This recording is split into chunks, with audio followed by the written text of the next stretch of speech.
So this is white to play here. White is down a pawn in this position, as we can notice.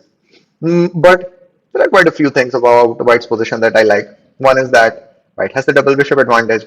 Another is that white is controlling this open file, and white has this pawn on f5, so some space advantage is there. So because of that, this bishop is a bit passive. This king can also get under a bit of a pressure. So things are so despite being down a pawn, I would say white is good activity.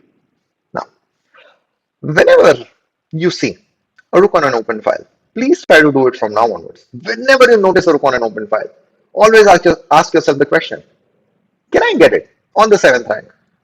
And it's not easy, but if you try, then you will notice that we have a way to bring that rook on the seventh rank.